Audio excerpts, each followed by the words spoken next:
We break ground, hopefully we award the contract, and break ground in the $1 billion medical center and all of the things that go through that.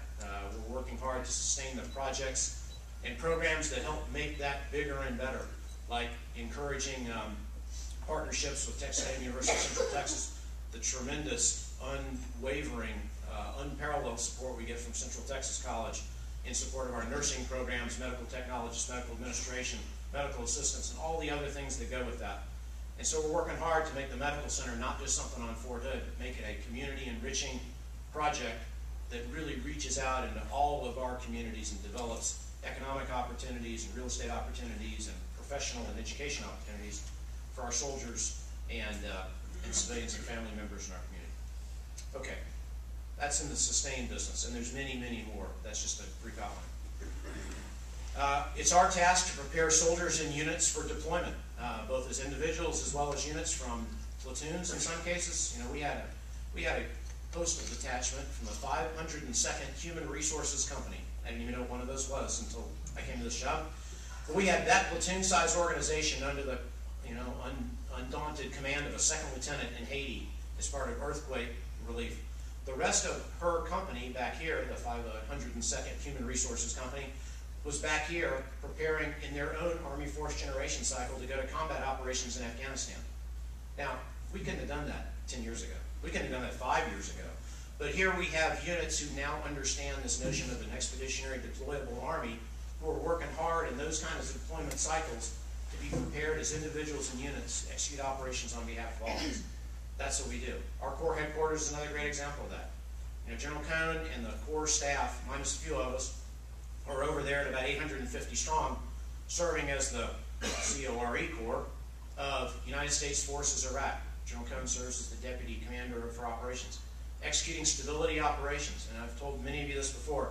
It should not go unnoticed that the efforts of 3 Corps and all of the Fort Hood units who have deployed in support of operations in Iraq have now produced, in support or in conjunction with the Iraqi security forces and the government of Iraq, the most democratically elected and supported nation in the Central Command area of operations 7 years after major combat operations initiated. That is unparalleled success, and all on the shoulders of American soldiers and their families. But as we're doing that, we're continuing to move modular formations in and out of both Iraq and Afghanistan. As you know, General Paul Winston, the 13th Sustainment Command headquarters, came home over the weekend. But even this morning, I farewelled Colonel Dan Williams, the commander of the 4th Combat Aviation Brigade, who's been home exactly a year from Iraq, and they're already executing aviation combat operations in Afghanistan as we speak. So, units continue to move in and out. 36 Engineer Brigades in Iraq, 3rd Armored Cavalry Regiment, 4th Brigade, the 1st Cav, both go back to Iraq here soon, and so the flow goes. So, we will continue to be in this business of being the Army's strategic premier deployment platform for a long time to come. And we couldn't do it, again, without Fort Hood and without you all. But in support of that, we're also moving forward with very, very exciting and dynamic training. And that's both for deployment forces, as we just talked about, but we're going to get in the business here pretty soon of having contingency expeditionary forces. Those people who are trained, ready, fully manned and equipped, ready to go, but don't have a mission. As forces scale down in Iraq, forces remain relatively stable in Afghanistan, at least for the foreseeable future, we're going to have a lot of units, unlike the last few years, that are going to be ready to go fight and are trained to do it, but don't have a deployment order.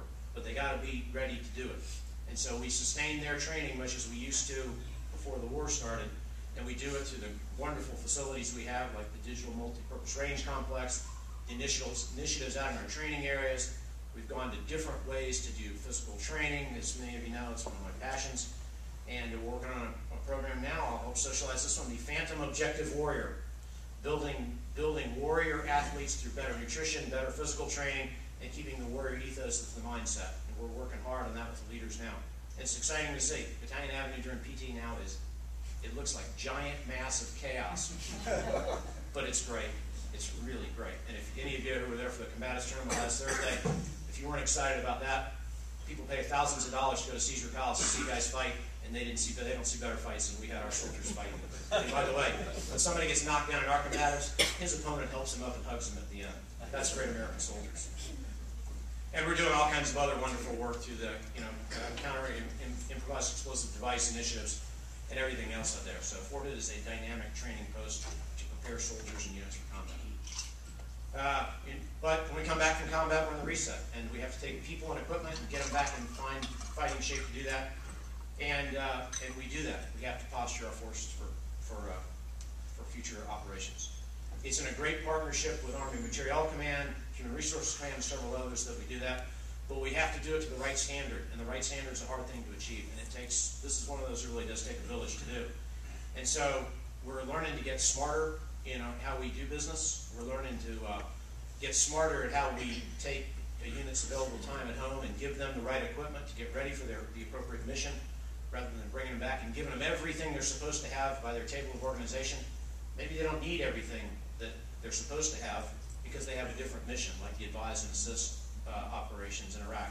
They don't need all their tanks and fighting vehicles for that, but they need rifles, night vision equipment, great communications gear, and a bunch of armored Humvees and MRAP vehicles. And so we're working hard to be smarter about how we do that, and that helps us be better stewards of our resources too as we go.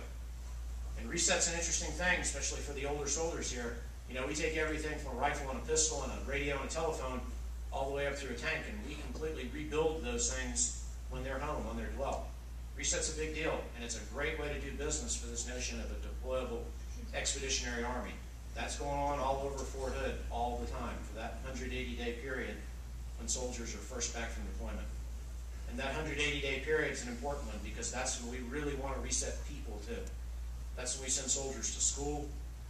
In many cases, we bring the instructors to Fort Hood now. We just ran the first ever warrant officer advanced course, senior course, maintenance test pilot, instructor pilot course ever done, not at Fort Rucker, since Fort Rucker became the Army Aviation Center of Excellence.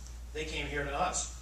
So those wonderful warrant officers got to live at home to be with their families as they were on a 12-month dwell to go to Afghanistan and get to school and complete all their education.